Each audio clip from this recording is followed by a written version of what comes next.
The Ram 2500, it's the major upgrade from the 1500 when it comes to towing, payload, and a lot of power and torque. And this one is the new Rebel, a trim that was only on the 1500. And now that it's applied to the heavy duty, we're gonna take a look and see how it performs on the road, because still, that's where these off-road trucks are really meant to be. It's a very expensive truck, over 90 grand, so let's get into it. Since the 90s, Ram pickup trucks have always looked like mini Mack trucks. The massive grills, the clearance lights, everything about them has been more aggressive. The Ram 2500 as the HD model has been brand new since the 2019 model year, and it's way taller and larger than the 1500. And now for 2023 and beyond, the Rebel trim is the new one. When you get a Rebel, you're getting a grille outline that looks like two ram horns, kind of fitting. There's also a steel bumper, these giant tow hooks, the big domed hood, because that's a must. Gotta show everyone what you got. And of course, clearance lights on the top to make it look like a big rig. Stepping up to a 2500 gets you two special engines. There's the gas 6.4 liter V8. It's a Hemi and it sounds melodious and delicious. 8-speed automatic transmission. If you get the Cummins diesel, that's also a lot of torque. This one is the low output version, but it's still massive. The high output version with over 1,000 pound-feet of torque is on the 3500, not the 2500. And if you get that diesel, you're getting a 6-speed automatic versus the 8-speed.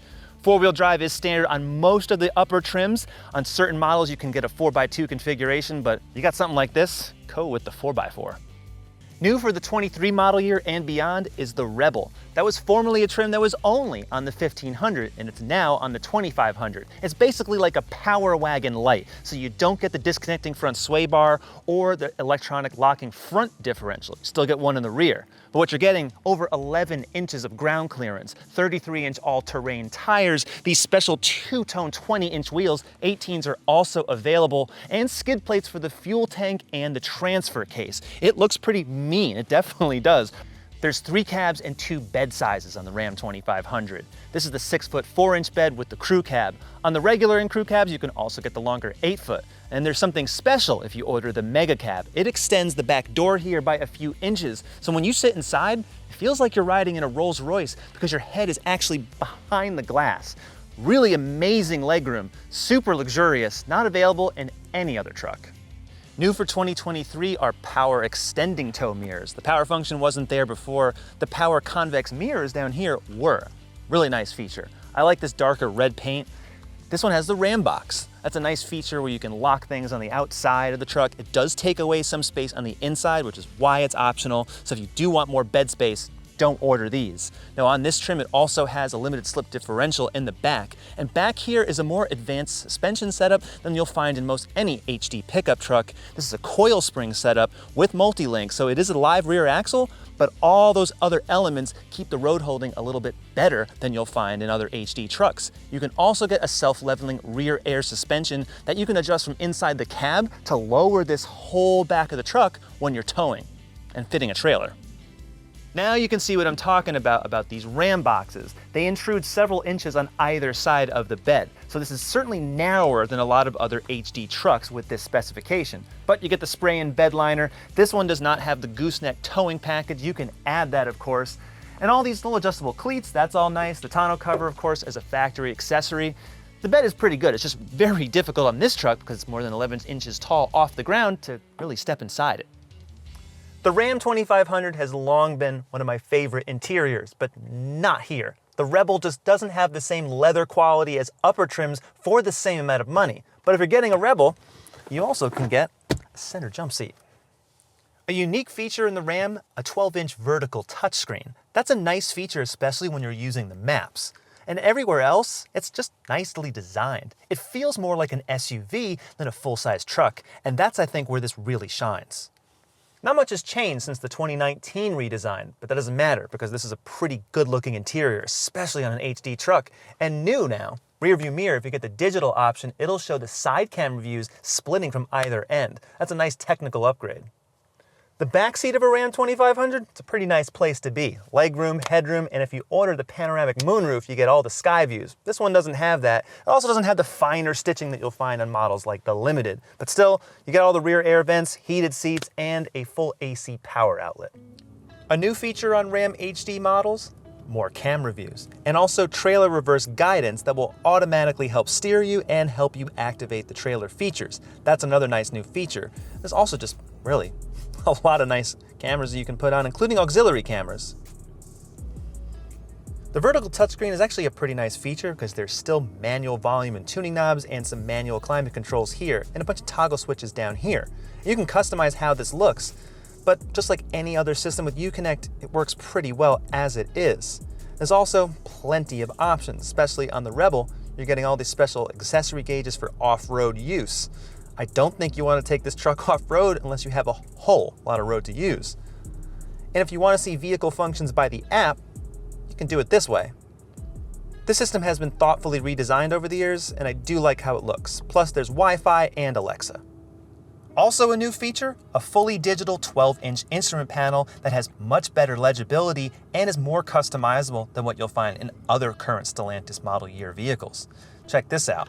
Not only can you change how the graphics look, but when you get out of the screen setup, and that's easy to use, you can see driver assistance, tire pressure, all the information readily at hand, including full screen maps. This display, definitely worth it. The big benefit of getting a Ram 2500 is getting the big Cummins diesel. Now this is a very large 6-cylinder engine. It's like most of the time you get a V8 if it was 6.7 liters. These are 6 very big cylinders, 6 very big pistons. At speed, it is very smooth. There's a lot of tire noise and wind noise here, even though this is insulated. On the Rebel, you're getting all-terrain tires, which has a much knobbier tread than the standard all-seasons. They're much more comfortable, even though these are light truck tires. On the Limited and the Laramie Longhorn, they act more like, really like touring passenger car tires. Much more comfortable heavy-duty trucks. If you're getting this Rebel or the Power Wagon, do not expect a quiet ride, ever. Now, because the Ram uses recirculating ball steering, well, the steering wheel moves quite a bit and you don't actually change course. That's because we're running solid front axles on the front and rear. This is heavier duty. Precision is not the name of the game of any heavy duty pickup truck. It's all about capability. Because this truck is so big, I am feeling the lane keeping assist constantly nudging me, even though I don't even think my tires are off the lane. Checking the mirrors now, they are not. It's just there to really assist you because this truck is almost as wide as a lane. At lower speeds, there's a lot more diesel rumble, and there's also a diesel exhaust brake, if you can hear that. You set the gear limit button right on the steering wheel so it never upshifts. And when you're towing a trailer, if you have a heavy load down a hill, that is what saves your brakes. All of the back pressure created by the engine and the turbocharger, well, it's not allowed to be released, so that air is what mechanically slows down a diesel engine. It's not the same as a gasoline V8. If you opt for that Hemi V8, and that's the standard engine on the Ram 2500, you're getting the 8-speed automatic transmission versus the diesel's 6-speed. And that overall is just the better driving truck in most every situation. You can check out that review of the Power Wagon. We had that V8 engine. Great truck. This is definitely rougher in every capacity. Brakes are just fine, but really, you gotta give yourself plenty of time with an HD truck. The Ram 2500 comes in 7 trims. It starts as the basic tradesman at just under $48,000, and the Rebel is over $70,000 to start. Mine with all of the options, almost all of them anyway, $92,890 with destination. That's a massive charge, but it's also a massive truck, and it competes with, well, Ford, GMC, and Chevy. They're all expensive. There's so many ways to order a Ram 2500, and this Rebel, definitely not my favorite. Probably my least favorite, because its all-terrain tires and all the off-road characteristics that make it cool to look at don't make it as nice or fun to drive as other trims. Those upper grades, they cost about the same money. You get the same options all the way around. But if you really want a rough and tumble HD pickup truck, this is a pretty good choice. But what do you think? We got plenty of truck reviews coming up, plenty of ones in the past, comparison tests all over. Subscribe to the YouTube channel, go to CarGurus.com. We'll see you next time.